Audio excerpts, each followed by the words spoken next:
Thus, we read into the well-known Krishna saga that there was no virgin birth, no star in the east signaling his coming, no miracles or disciples, and no resurrection from the dead. The comparisons are not so extraordinarily elaborate after all.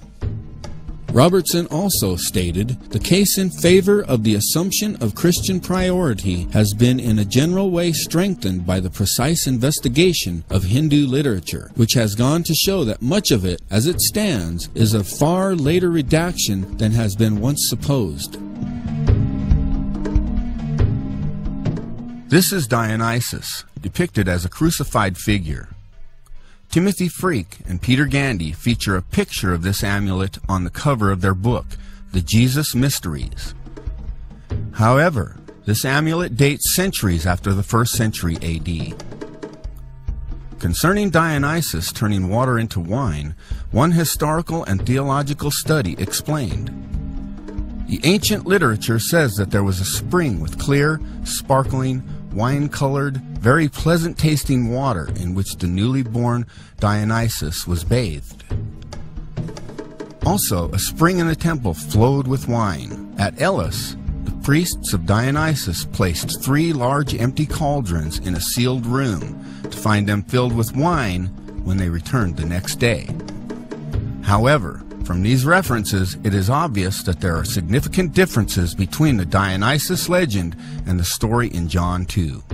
The spring flowed with water, and the one at Andros flowed with wine, not wine that had once been water.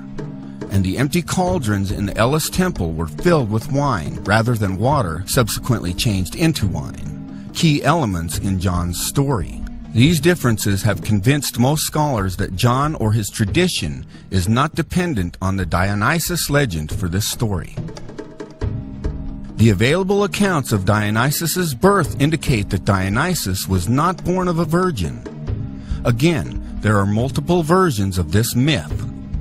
In the best-known myth, however, Dionysus was born through an affair between Zeus and a princess. In another version, Zeus mated with his daughter, Persephone, and she bore Dionysus.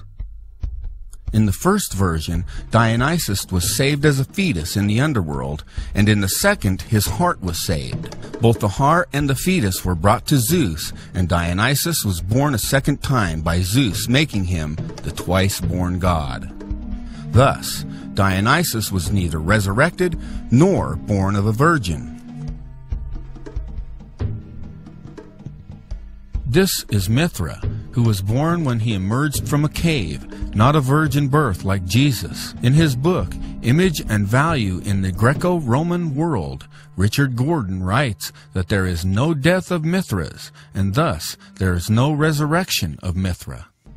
Even the Encyclopedia Britannica concedes that Mithraism could not have influenced the Gospel writers. It states, "There is little notice of the Persian god Mithra in the Roman world until the beginning of the 2nd century, but from the year AD 136 onward, there are hundreds of dedicatory inscriptions to Mithra." This renewal of interest is not easily explained. The most plausible hypothesis seems to be that Roman Mithraism was practically a new creation. The 4 Gospels of Matthew, Mark, Luke, and John were written well before the close of the 1st century. If Mithraism wasn't even known in the Roman world in the 1st century, as the Encyclopedia Britannica stated, then it is misguided to suggest that teachings regarding Mithra influenced the New Testament writers.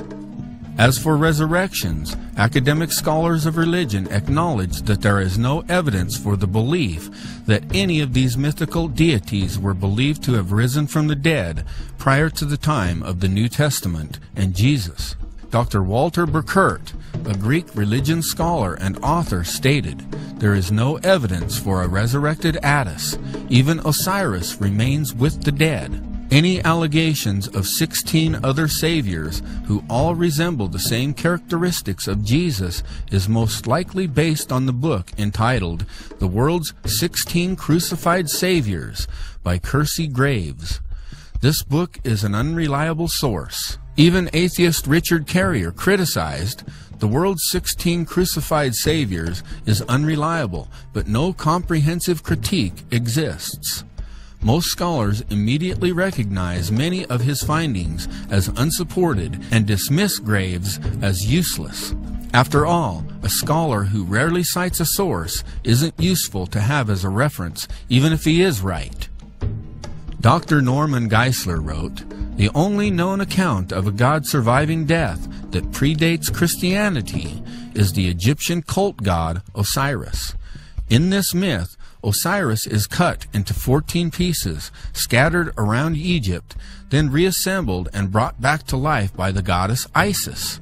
However, Osiris did not actually come back to physical life, but became a member of the shadowy underworld. This is far different than Jesus' resurrection account, where he was the gloriously risen Prince of Life, who was seen by others on earth before his ascension into heaven. Even if there are myths about dying and rising gods prior to Christianity, that doesn't mean the New Testament writers copied from them. Even atheists and non-Christian scholars have rejected this idea that Christianity has been borrowed from ancient myths." The well-respected Sir Edward Evans Pritchard wrote, "The evidence for this theory is negligible." In sum, skeptic claims of Christianity being borrowed from ancient Egypt, India, Greece, and Persia can be disregarded as false because there are no primary sources for these parallels predating AD 150. This is more than 100 years after the origin of Christianity.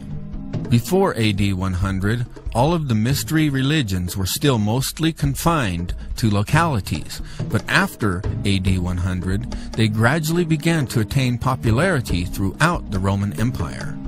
Many writers use the late source material produced in this period, after AD 150, to form reconstructions of what they think the cults must have been earlier to their spread in the Roman Empire. So if there was any influence of one on the other, it was the influence of the historical events of the New Testament on mythology, not the reverse. Peter wrote, "We have not followed cunningly devised fables, when we made known unto you the power and coming of our Lord Jesus Christ, but were eyewitnesses of his majesty."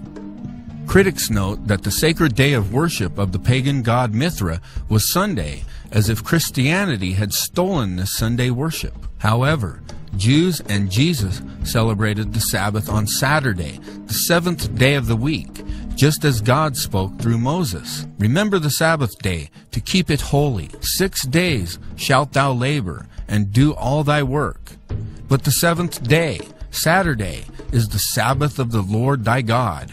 The early Christians worshipped Jesus daily, not just on Saturday and Sunday. And they, continuing daily with one accord in the temple and breaking bread from house to house, did eat their meat with gladness and singleness of heart, praising God and having favor with all the people. And the Lord added to the church daily such as should be saved.